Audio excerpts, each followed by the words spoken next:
Good morning, good morning, good morning. Welcome to Adobe Live. My name is Terry White, worldwide photography evangelist here at Adobe. It's my pleasure to be streaming to you once again on my favorite day of the week, Masterclass Friday.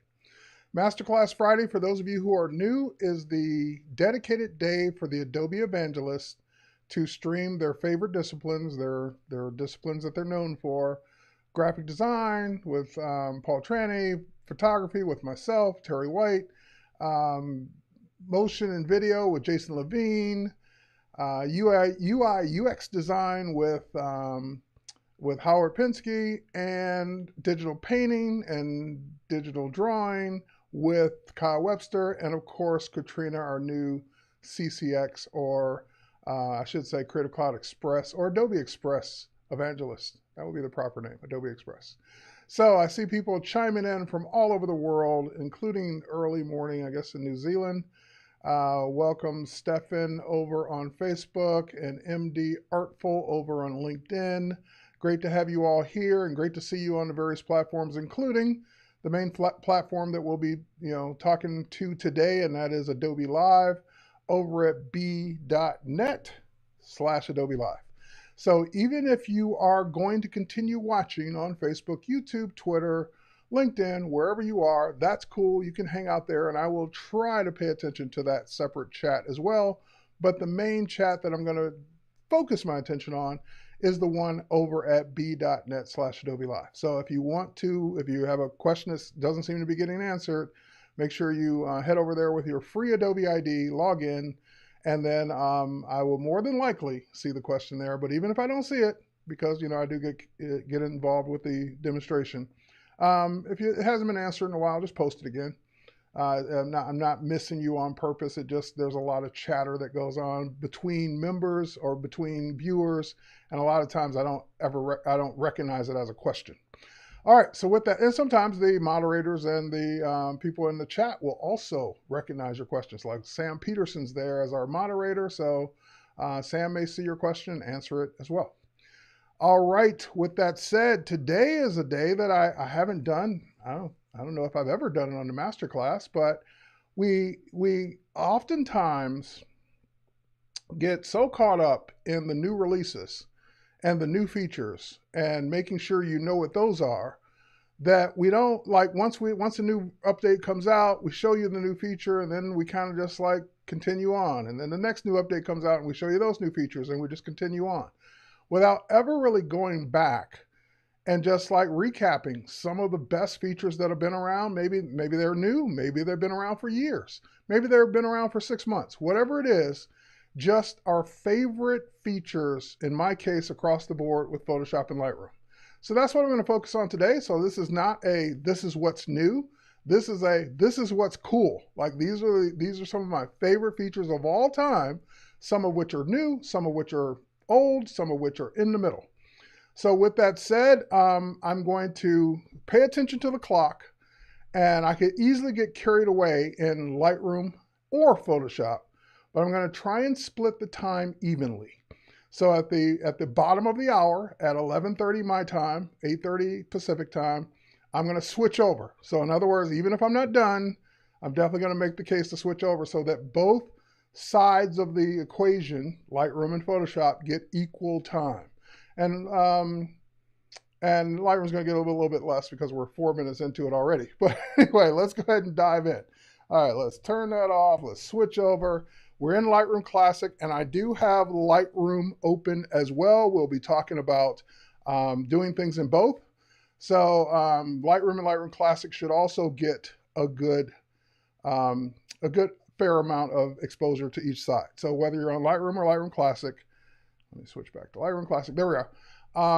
You should be able to see some things that are favorites in either one. And some are favorites in Lightroom Classic that don't exist in Lightroom. Some are favorites in Lightroom, just the way they're implemented, that don't exist in Lightroom Classic. So I have favorites in both.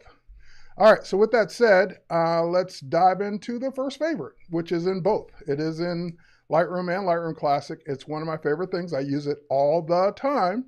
Every single time I open a photo to edit it, I use it all the time. So that's why it's a favorite feature, and that's why it's number one.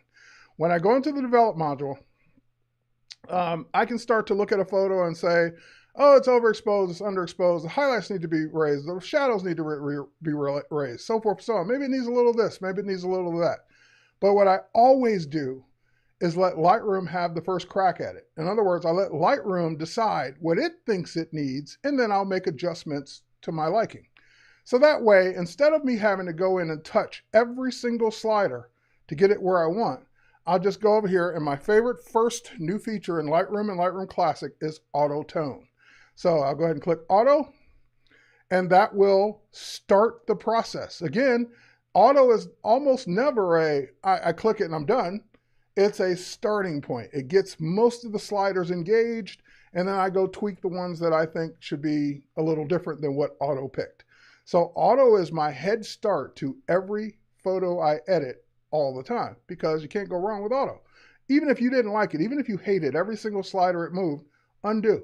If you want to do it from scratch, do it from scratch. All right, so that's where it is in Lightroom Classic. And if I were to pop over to Lightroom, and let's grab a different photo and do the same thing. We go to Edit, and there's the Auto at the top there, which looks like it's already been done on this photo. So let's go ahead and reset. Oops, hang on. Go back and reset this photo. There we go, reset the edits. And then we'll go ahead and click Auto. And again, Auto Tone does just that. Now again, like I said, that doesn't mean I agree with everything it did, but I agree with most of what it did, and I only need to tweak the things I don't like.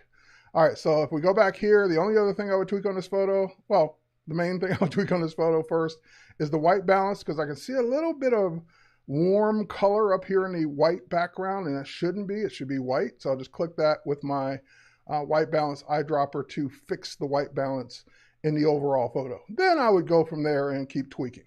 So Auto Tone, this is not an editing class. I'm not going to keep tweaking this photo, but Auto Tone is definitely my first favorite feature that I use all the time, whether it's Lightroom or Lightroom Classic. My second favorite feature in Lightroom and Lightroom Classic, and Camera Raw for that matter, is the new masking. This is internally we refer to this as masking 2.0, because if we go back to masking 1.0 or 1. Whatever, it was all manual, meaning if you wanted to use the adjustment brush, you use the adjustment brush manually to mask out a part of the image every single time. You use radial filter, you use graduated linear filter, you use all those different manual ways to do it.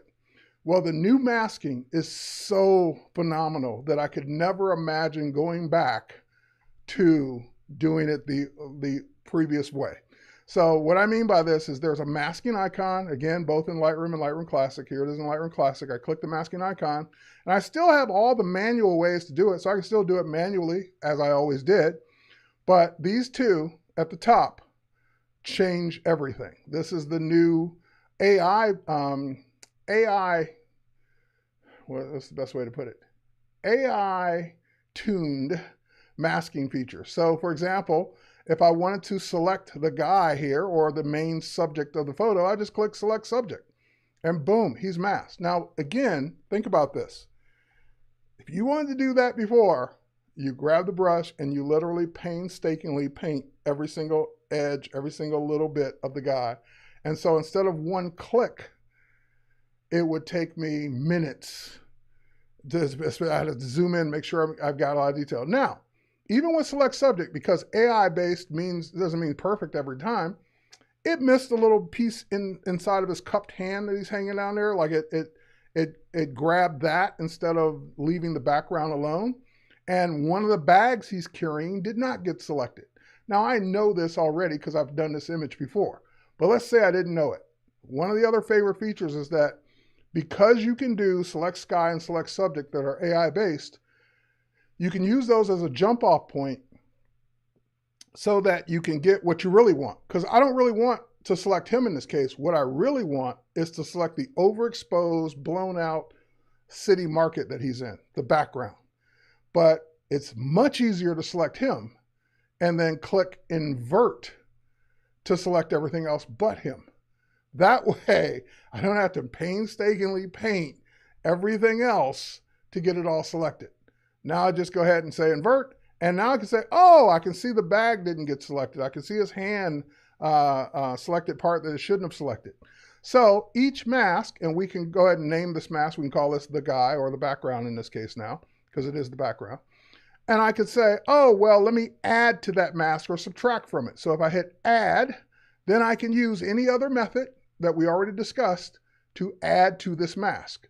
So if I choose add with a brush, because I don't mind brushing a simple thing, this is easy, just to brush the bag as opposed to the whole thing, then I can go ahead and brush the bag. I have auto masking turned on. So that way, hang on, let me go ahead and turn that off for a second to get going here. Sometimes this takes a second to catch up. Wait, did I do that right? No, hang on. Sorry, my bad. This was user error, sorry. There we go. Let's go ahead and subtract using the brush. That's what we want. We'll turn off. Let's go.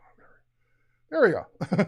I had it backwards. I hit add because I want to add on the other one. This one subtract. All right, there we go. Subtract.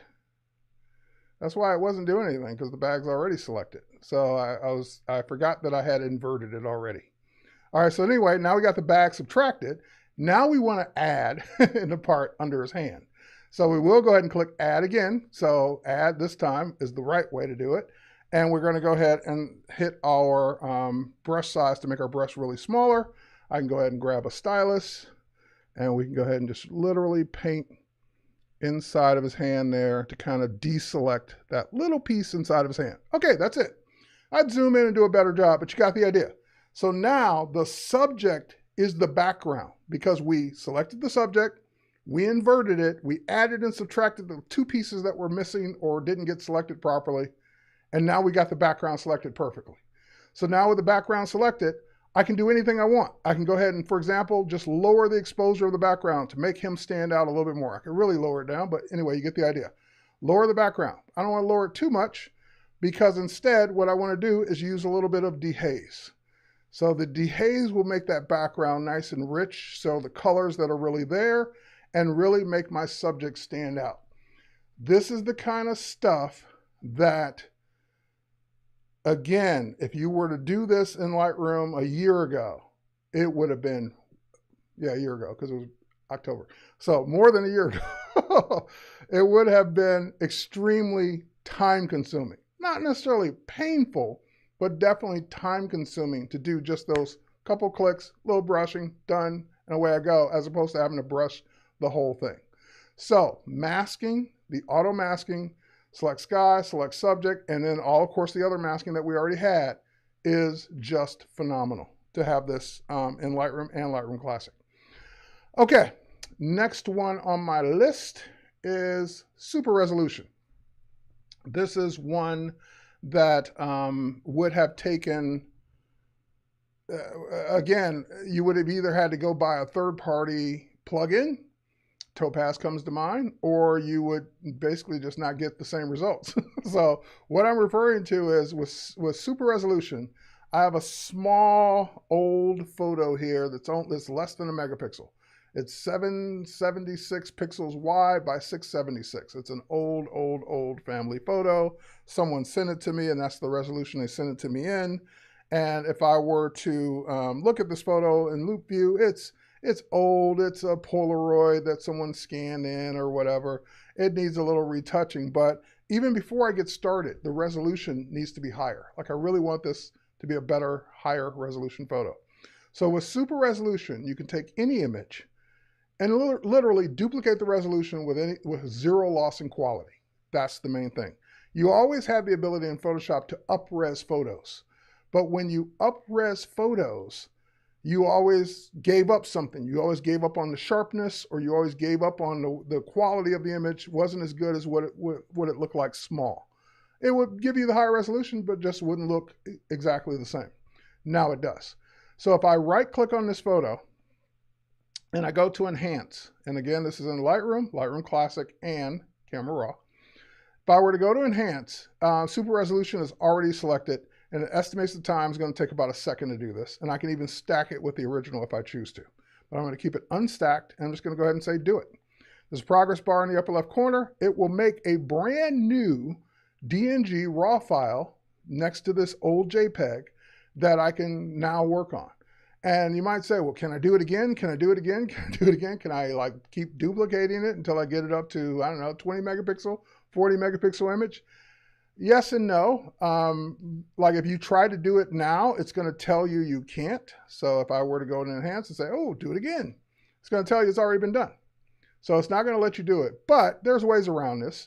I could export this out, import it back in, and then I get like if I export it out as a JPEG and bring it back in, then it doesn't know it's been enhanced. Then I could do it again. So there are ways to do it, but by default, it's gonna limit you to double, not to quadruple or more. So if I were to now look at this, there's the up-resed one, and here's the original. Again, I'm toggling back and forth between them. You can see me doing it. Maybe you can't. If I switch over here, there we go. You can see me doing it in the film strip down there. I'm literally toggling back and forth between them, and they look pretty much identical. Like there's no loss in quality whatsoever. So for your old photos, for your web quality photos, the ones that were sent to you that you had no control over, that you didn't get to scan, that whatever, you can now go ahead and just easily up-res those. All right, next up, let's go ahead and, so Sean's asking how many times can you use Super Res to look bad? I've only done it 4 times and it looked the same. So I'm sure there is a point of diminishing returns, but I haven't hit it yet. Anyway, next up, my list. Let's go to Lightroom. Oh, no, we're going to stay in Lightroom Classic for this one. So I'm running on a M1 Max MacBook Pro. So this is the new Apple Silicon computer. And although Lightroom Classic, and Photoshop have been optimized for, which is another one of my favorite features, they're all faster. They're all been optimized for the new Apple Silicon. One of the features has not been optimized yet, and it's tethering. So tethering is one of my favorite features, but I'm just giving you a heads up. Before I can show you tethering, which I have my camera here. So tethering, I have my camera. This is a Nikon Z6 II, and I've got a long tether USB cable tied to it. I'm going to go ahead and show you what tethering looks like. So let's go to tether capture, start tether capture. And it's giving me that, hey, tethering has not been updated to be M1 or Apple Silicon native. So it's going to relaunch temporarily, relaunch Lightroom Classic into, and that's Lightroom behind it, into Rosetta mode. And then it will let tethering work. And then once you quit and relaunch Lightroom again, did it do it? Let's try it again. Once you launch and relaunch Lightroom again, there we go. It will be back to native M1, native Apple Silicon mode again. All right, so I'm going to just call this one MC for Masterclass. And I'm going to go ahead and set this to the first photo. And then I'm going to go ahead and just say to add these to a collection. And we're going to add them to the same collection we're already in. So let's get out of current work. Let's go to demo. Let's go to all the way at the bottom here. Photography Masterclass. And then we're going to do favorite features. There it is. So we're going to put them in the same collection. And we're going to say OK. All right, so now it's saying, OK, I'm ready. Turn the camera on. And once I turn the camera on, it should connect. Famous last words. There we go, it connected. And it shows me the settings on the camera. And I'm going to go ahead and change one more setting because I'm working in low light here. And change it to auto ISO. And I'm ready to go. So now I can go ahead and point at my subject over there and grab my first shot. And there it is. And I can go ahead and look at this full screen. And there's my tethered shot directly from the camera over USB into Lightroom Classic. And this is probably right up there as almost my #1 favorite feature because it's a feature I use all the time in studio. Of course, I'm not really set up for this in my live streaming studio, but over there, my photography studio, I'm shooting my subjects all the time in tethering, so I can see it on a big monitor. I've got a nice 27-inch monitor mounted vertically, so I can see my portraits nice and big, and I can see any adjustments I need to make. So for example, I might, let's try this. One more shot here.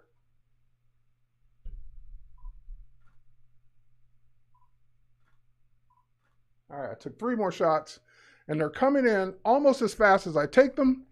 And it just changes my world to let me have the ability to see my shots as I take them on the computer, and they're actually on the computer. So for example, if I were to get out of this, those are the raw files from the tether capture, and they're in their native format, and they've been brought into the computer. They're on this hard drive. They're now in that collection we were already looking in as well, but here they are. And one more thing, hang on, I'm not sure if this is going to work on this one, but let's try it. They've added the ability to do live view so that you can see it before you snap it on the computer as well. So live view, capturing, tethering, definitely one of my favorite features. And this is a Lightroom Classic exclusive. So Lightroom does not have the tethering capability at this point. So to get out of this, and by the way, I can even change the settings here. So if I wanted to make my changes while my camera is like on a tripod or whatever, I can do that. I can change everything, and then I can go ahead and even press the shutter, and that will go ahead and fire the shutter and bring that shot in as well. So tons of just, I love, love, love tethering. All right, I'm gonna get out of tethering, close that. There we go, turn the camera off, put the camera down, head back to our collection where we were. Let's get out of the folder. Let's go here. There we are. And there's those 4 or 5 shots we just took in their native NEF raw format. And of course, I can do anything I want to them now because they're actually on the computer. Did your tethered images use import presets? I could have set up import presets, but I didn't. So yes, you can. Where are they? Where on the hard drive are the files? Let's go back to the tether window and I'll show you how to set all that up. So when you go to tether capture and start it, you're deciding where they're going to be on the hard drive. You're picking that folder right here. You're deciding any presets that are going to run. No, that's renaming, sorry. You're deciding any presets. Where are my presets? Where am I not seeing this? You can decide, oh, I'm sorry. When the import dialog, hang on. It's when the tether window comes up. That's where it is. So I go ahead and turn this on. You're just going to see the floor. But you also are choosing your develop presets here. So you can choose where they go, the develop presets, renaming, what collection they go in, all of that during the tethering process. All right, so that's how it all works. Cancel, and away we go. And let's go back to this. See if I got all the questions. How would I get the tether? Rodney, I just answered that. So how would I get the tethered images to my external hard drive? You could tether directly to your external hard drive because again, in that window, you're going to pick where they go. So you pick the external hard drive. That's where they're going to go. Is tethering what allows you to look at your photos remotely? No, tethering is not what allows you to look at your photos remotely. Tethering is what allows you to look at your photos while you're standing there connected to a cable. What allows you to look at your photos remotely is syncing them. In my case, I've got them in this collection, so they've been synced to the cloud as I'm taking them. And so, for example, if I were to switch over to the iPad, which is right there, they're already right here on the iPad. So I could, someone could be looking at this 500 miles away on a iPad that's looking at that shared collection that I'm tethering to. So that's how you would look at them remotely, is by syncing that collection to the cloud. All right. Make sure I got any other questions here. Lightroom does not have tethering per se, but I connect my iPad Air with my camera, with my tether, and copies photo. Okay. All right. Let's continue on. Next we got 5 minutes, so let's just whiz through a few more of these. AI-based search. All right, so let's switch over to Lightroom. Let's get out of this image. By the way, the same images came over. And now let's go ahead and take a look at, this, and let's go to all photos. All right. When you do a search in Lightroom Classic, it can only search for the metadata that exists. So it can search for the metadata if you put in keywords. It can search for, EXIF data, like what camera you use, what lens you use, so forth and so on. But since Lightroom is syncing your images and backing them up to the cloud, it can take advantage of our Adobe Sensei, our AI-powered search, to search for things you've never keyworded. So for example, if I search for waterfall, I've never keyworded a single photo waterfall, but there are all my waterfalls. Because waterfalls are what, it knows what a waterfall looks like. So it can go find all my waterfall images. And it may find some images that aren't waterfalls because AI makes mistakes. But as long as I don't care if it found my 100 waterfall images and 10 images that were cars. I don't care about the 10 images that were cars as long as it found the 100 waterfalls, because I could just ignore the ones that aren't waterfalls. The main thing is for it to find things that exist that I never keyworded. So same thing, if I were to get out of that and I were to choose mountains, and it shows me all these mountain images that I've never keyworded. So having the ability to search for things that are not keyworded in any way whatsoever, just based on what the image looks like, will help photographers from now on, especially amateur photographers that don't keyword, or people that just never got into keywording, have the ability to go ahead and find those images that they otherwise would not have easily found, especially if you're not a very organized person. All right, so I see a couple questions. Is tethering still Canon and Nikon only? As far as I know, there are other companies that have plugins. So I think Sony has a plugin. Tether Tools has plugins that go into Lightroom Classic to let you tether other brands. So, and those plugins are free from what I can tell. All right, next up, let's switch back over. So that was AI-based search. Let's do one more or two more. This is one that's near and dear to my heart. I do it all the time. When you take photos of cityscapes, buildings, skyscrapers, anything, if you're not far enough away, meaning if you're like right near it and you point up and photograph it, you're going to get this. You're going to get this issue where the buildings actually look like they're leaning over. You know those buildings, they paid millions and millions of dollars. They're not leaning. They're perfectly straight up and down. But because the way cameras and lenses work, if you're not far enough away or you're not in the same plane, you're going to get this kind of caving in look to your photos. And this can easily be fixed in Lightroom, Lightroom Classic, and Camera Raw with geometry. So if I go to Develop, in Lightroom Classic, it's actually called Transform, and everything else, even on your phone, it's called Geometry. So if I were to go in, I could say Auto and see what Auto does, and Auto did a really good job. It kind of fixed it. But if Auto doesn't do a good job, you can do Guided. So Guided, hang on, let me reset it. Reset upright. There we go. Guided allows you to choose what should be straight. So this building should be straight, but it's not. So I'm just going to drag out a guide, and you need at least two guides. So there's the first guide, nothing happens because I need two. And then I drag out the second guide of what should be straight, and then it will straighten it. Now in this case, this also results in a cropping necessity, but I could either scale the image up, which is what happened when you do Auto. So I don't want that. What I want instead is I want to keep as much height as possible. So I'm going to go ahead and go get out of this and then go to cropping. And this way I can crop in from the sides, but not lose the height. So that's why sometimes even auto upright, I would still prefer to do it manually so that I get what I want, as opposed to it cropping it the wrong way. Keystoning, yes, keystoning is the word. That is the actual name of the effect that you get. Okay, let's do one more of those. So same thing here. This is GM Tower, downtown Detroit. It's almost straight. It's just not quite straight. It's leaning in kind of mostly on one side. So if I go into Guide It and I reset it so that you can see me do it.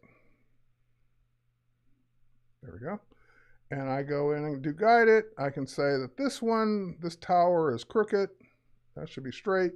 And this is the other side, which is almost kind of straight. I don't really need to do much, but it can use that one side to straighten the other side on.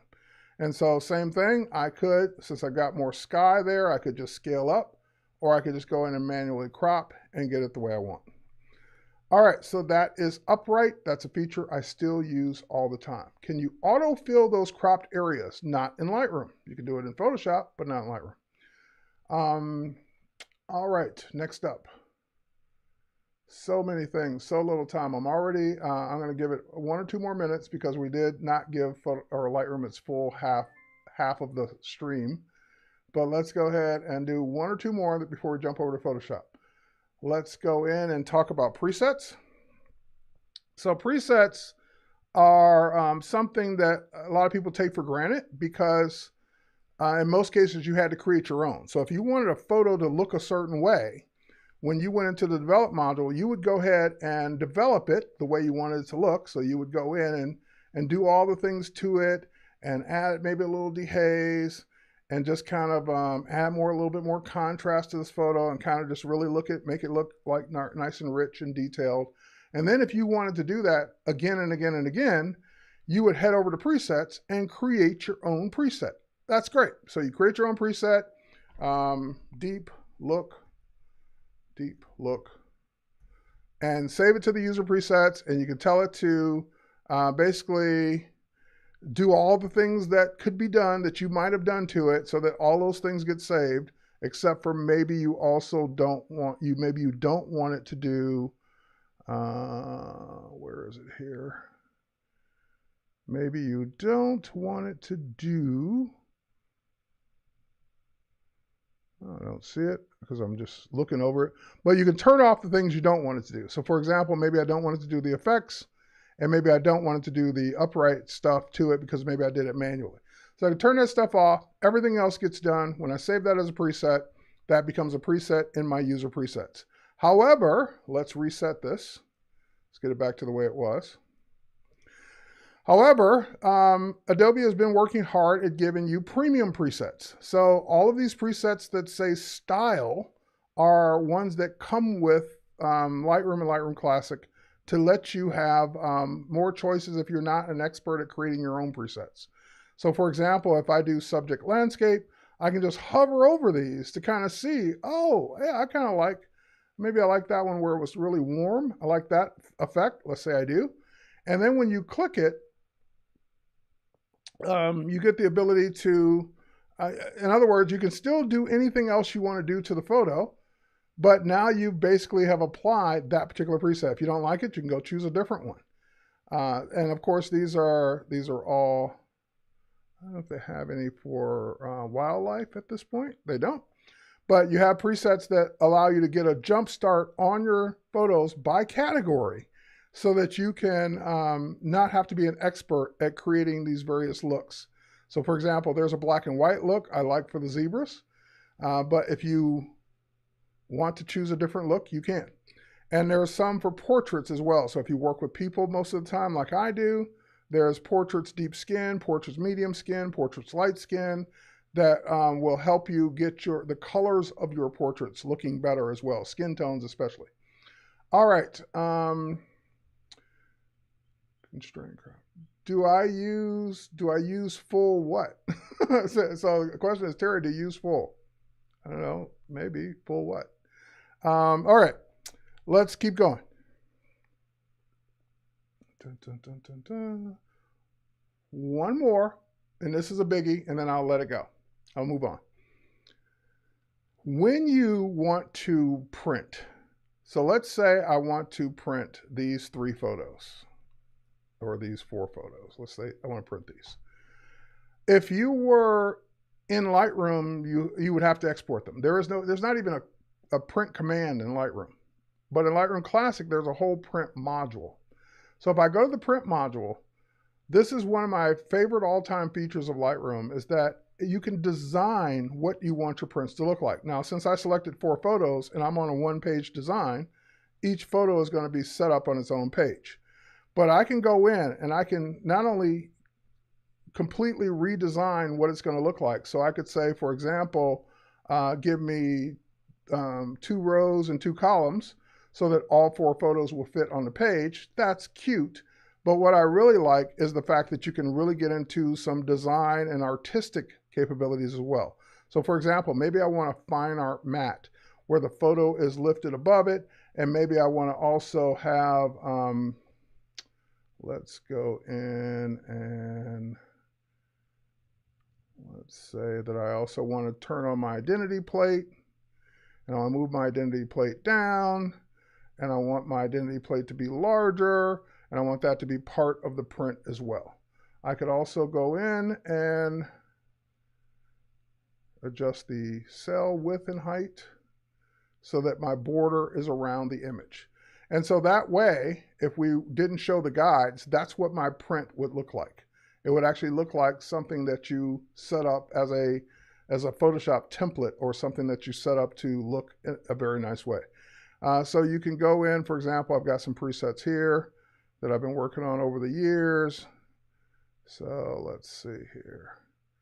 Maybe I want to do a 4-up gallery print. There we go.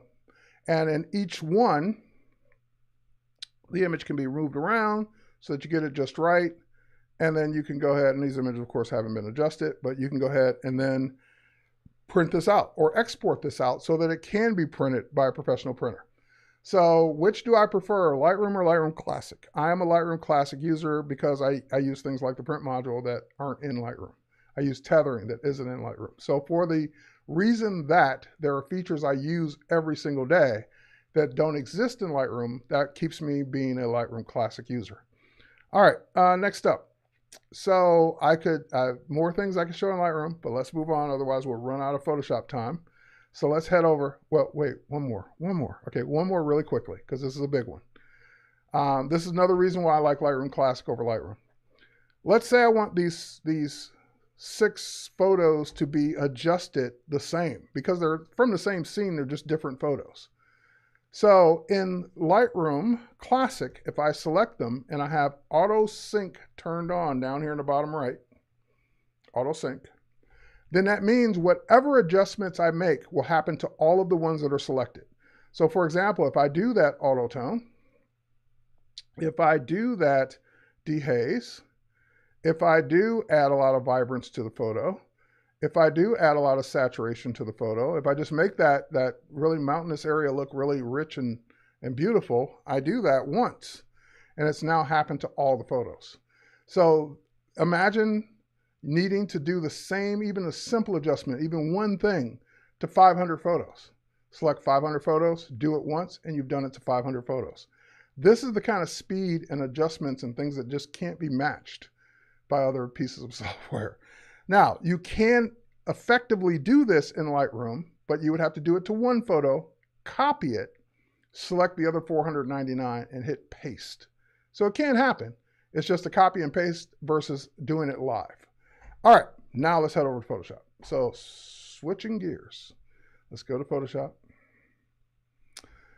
Let's get out of the home screen. Let's go to, I've got some libraries of images here that we can work on. Let's go to, let's go in and choose row discretions. Is it in here? We'll do it. Nope, not that one. Sorry, folks. There's one particular photo I want to start off with. I thought I had it handy. And it's here. I'm just overlooking it. Dun, dun, dun, dun, dun. I'm just really overlooking it. Okay, we'll skip it. We'll go on to the next one. It's in here. I can do it here. Okay. All right, here's the photo I wanted. It was just, I thought I had it in a different spot. All right, so one of the things that I have used every single day that I use Photoshop. I can't, there's not too many times where I open Photoshop and I don't use this tool because I'm doing a lot of retouching. And it is the spot healing tool. So my number one favorite tool in Photoshop of all time is the spot healing brush. So if we zoom in, we can see this kid's got some acne going on, and it's unfair that on school day his acne was acting up, and really that's not the way he really looks on a normal day. So let's fix that. And of course we could duplicate the layer for those of you who freak out when you don't do that. All right, so let's go ahead and grab our spot healing tool. And what I love about it is it's a tool that is automatically just a brush, and when you use it, it uses the surrounding pixels to clone in to the part that you brushed. So if I just go ahead and brush that or just tap it, it's just using those surrounding pixels like magic to fix areas in a photo or retouch areas in a photo. So this just makes life so much easier, so much faster than trying to do this in Lightroom. In Lightroom, every time you would tap or brush, it would randomly pick a spot as opposed to the pixels that were right near it. And sometimes it guesses right. Most of the times it guesses, not the best guess. And you would spend a lot of time having to go in and just fix it and change it and move it, as opposed to me almost being done. It would take you 2 to 3 times longer to do this in Lightroom. So this is the kind of stuff that if I need to do it once, like one little thing, I might do it in Lightroom. If I need to do a lot of it, I'm going to come over to Lightroom or Photoshop and do it all. So before, after, in just a few seconds. So the full-on spot healing brush, spot healing tool is my favorite. Now, that doesn't mean that I don't also like its sister or brother, which is the patch tool. So what I like about the spot healing tool is just the way I used it. I can just tap or brush and boom, it's done. Now there is a healing brush that's, I believe it's underneath this one.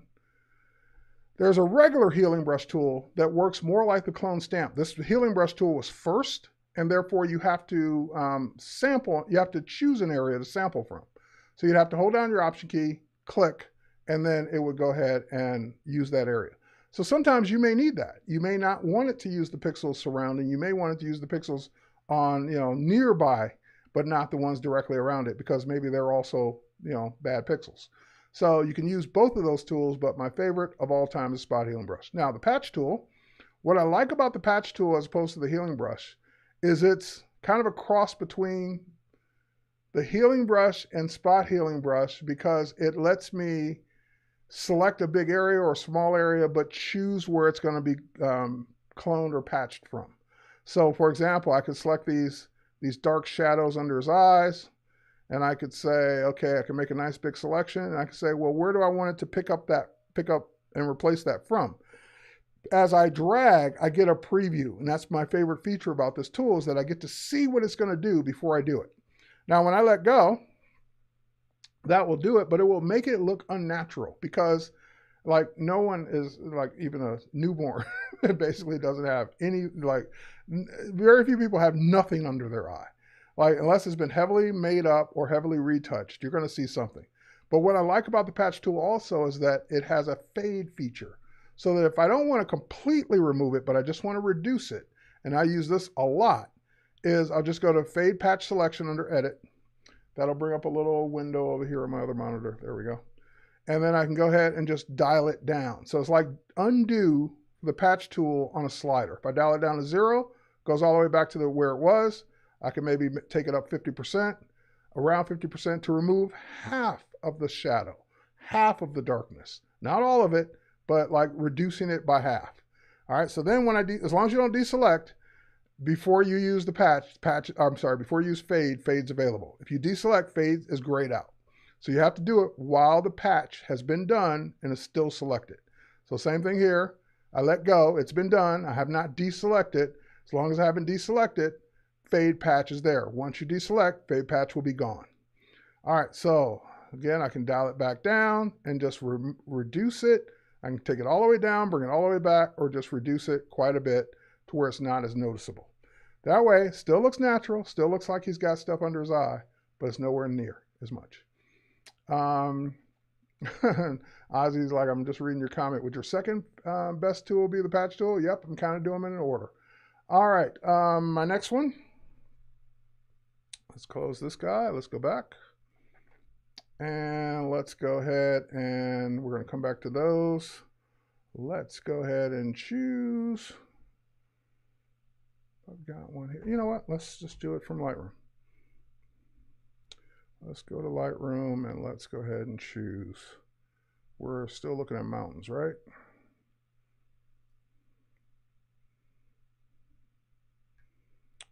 Let's go here. Let's go here. And let's go here. All right, edit. So I just went back to Lightroom to get this photo. Nothing to do with Lightroom. I just knew that's where the photo was. So my third favorite feature is the new select subject. So we had masking 2.0 in Lightroom and Lightroom Classic, which has a select subject, which is great for masking. But you also have that same capability in, you had it first in Photoshop, and it's under select. You just choose select subject. It figures out what the subject is, and it makes a beautiful selection in most cases around your entire subject. Again, it's AI. It may miss stuff. You may have to fix it. But more often than not, it does a really good job of selecting. So that's number 4, select subject. But also number 5 is the select and mask workspace. So because the selection may not be perfect, you have select and mask so that you can go ahead and refine it. So if I go up to my select menu again and choose select and mask after I've made a selection, then I will get the select and mask workspace that comes up. There it is. And it shows me what I would get if I were to choose the selection. And now I can see what things it missed, like it missed between her shoes. It looks like it missed part of her shoulder here. And that's why I go into the select and mask workspace to see if this is the selection I'm going to get. You can choose the different views, so you can see it as an overlay. You can see it, which of course the overlay is red, so that doesn't really help me. I can see it on black. I can see it on white. I can see it on layers, which means show me the transparency. And you can see it as a mask, so you can really see how the hair looks, so forth and so on. But if you already had your new layer behind it, showing it on layers would let you see what that would look like as well. So for example, let's get out of this for a second, just to teach you something here. Let's pretend we didn't do any of that, deselect. Let's turn this into a layer. Let's go back to our libraries here. And let's go here. And let's say we like this, this three-dimensional look here. So we'll just drag this down. Or maybe not. Maybe not. Let's open it.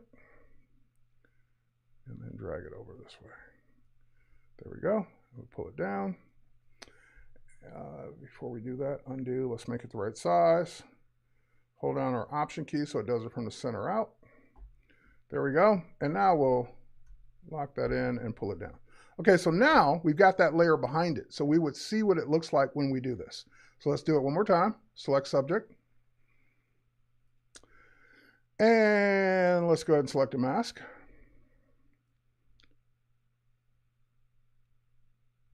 Did I do it? Yeah, it's doing it. And now we see it on the background that it's going to be on.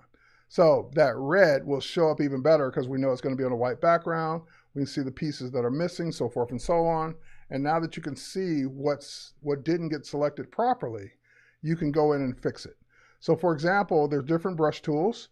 There's the Refine Edge tool, which I would use around the hair because I can see some of the hair is a little messed up there. But I also have the regular brush tool, which works as a add or subtract kind of selection tool. So for example, if I just go ahead and add this back in and just brush it back in. That's one way to do it. But you can't see what you're necessarily doing, so you might spend a lot of time adding and subtracting just to kind of get it right. And here, same thing. It's missing that little piece of arm. Now if we scroll down here, same thing with the shoes. I can hold down my Option or Alt key and kind of mask that back out. So that's one way to do it. The other way to do it is to use that Refine Edge brush. And if we make that brush bigger, we can start on what used to be the red background, which is here, And then we can go ahead and just kind of paint in between here and let it recalculate. And it didn't do a great job on that, but I can see what it's kind of trying to do here. So I can just go ahead and do one more time. Hang on. Oops, undo. Make my brush smaller. There we go. And then I can go ahead and refine that more with the other brush tool. So I can say, oh, no, we need her feet. Let's bring her feet back. And I would take my time and go in and do a really good job. And even if I miss something, it's creating a mask, so I can always go back in and redo it or refix it. So I'm not doing the best job there, but you get the idea. And then we come up here to the hair. We go to that refine edge tool, brush, and we can kind of bring back any hair that should be there and let it recalculate. Although it's not doing the best job here, let's do refine hair. That's even worse. Let's do color aware. All right. You have a choice between color aware and object aware. So sometimes, depending on which mode you're in, you may get better results. Let's try that again.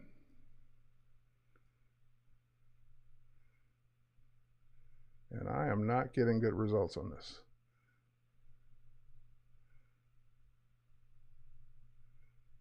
Hold on. All right, let's go ahead.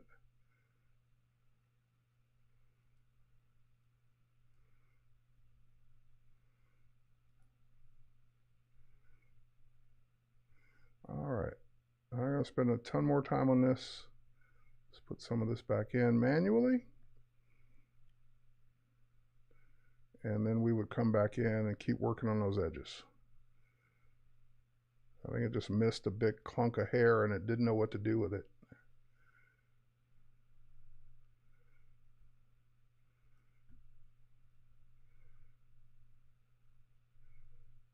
All right. It's like a puzzle. It's going to bug me until I get it just right. But anyway, I'm not going to spend any more time on this, but I would then go in and kind of refine those edges better. And I'm not sure why I keep getting that, but normally it works great. So I'm going to go ahead and just say that I want to output this as a new layer with a mask so I can always come back to it and keep working on it. Now I've got the original layer.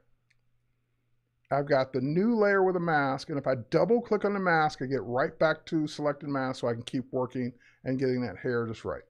But it saves a lot of time, most of the time, when I'm doing selected mask. All right, next up, let's do sky replacement. So let's get out of this. Let's go back to Lightroom. And let's go to this one, for example. Yep. So sky is completely blown out, and the sky is also disconnected from the sky because of this hole in the mountain here. So if I were to go into Edit and choose Sky Replacement, it figures out what the sky is and lets me replace it with a better looking sky. So same thing here, I get to pick what skies I want to use. So the blue sky, spectacular sunsets and night skies are the ones that come from Adobe, but you can also upload your own sky. So these Terry skies are mine, and I can pick and choose which ones of those I want to try as well. And I kind of like that one, that cloudy one. This one might look cool too, but you kind of want a sky that's going to match what you're looking at. So the overcast sky may not be a good one here, even though it was overcast that day. That's why the sky is completely white. That may be a better look, but you may just also want to go for something different. So you might want to change the look of the sky to be more like that. And then you can, of course, drag it around and scale it to get it where you want it to be in the scene. So if I need to pull it down more, I would just scale the sky up so that it's bigger and fills up that part at the top. And there's also, looks like a little bit of edge fading going on. It's a little too much there. So let's pull that back a little bit. There we go. And once I click OK on that, that new sky becomes a layer group that I can always turn off, turn on, get right back to. So it's a non-destructive thing there. All right, next up. Got like 1 minute left. The next one is going to be, I'm going to show you an old one. I was going to say an old school one, but an old one that we've had for years and years and years, but we don't really show it off. We don't really show it off anymore. And let's go ahead and open up this downtown scene. And if you zoom in, you would see that this says the word school way back there. Well, let's say I needed another school right here or right here. Well, you could type the word school. So let's go ahead and do that. And school looks funny in all caps. But anyway, there's the word school. And then I could try and turn it into a smart object and distort it and try and make it look right. But I also have the option to use vanishing point. So if I were to just simply select those pixels, copy them, deselect, turn that layer off, create a new layer, and then go into the filter menu and come down to vanishing point. And really quickly, I can draw out my guides for what the street's supposed to look like. So from there to there to there. And if you don't get it just right, it'll turn red like it just did. And then you can adjust it until it turns blue. So then you know your vanishing point's correct. Now I could do a paste. That'll paste in the word school. I'm not sure why it was like that. Anyway, you can free transform it and scale it down. And my school is huge, so it's going to take a while to scale it down. But anyway, you would lay it down on the street. And I'm out of time. But anyway, let's say that was small enough. I would lay it down, and then because it's its own layer, I could go in and now use the blend if controls for layering to kind of make that look more natural by blending it in. And I'm out of time here, but let's go ahead and try this real quick.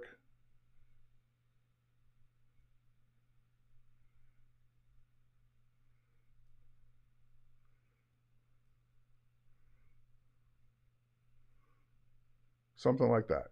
So it doesn't look like it's brand new, fresh painted. It looks like it's been on the street for a while. All right, folks, I'm out of time. I've already been cut off on Adobe.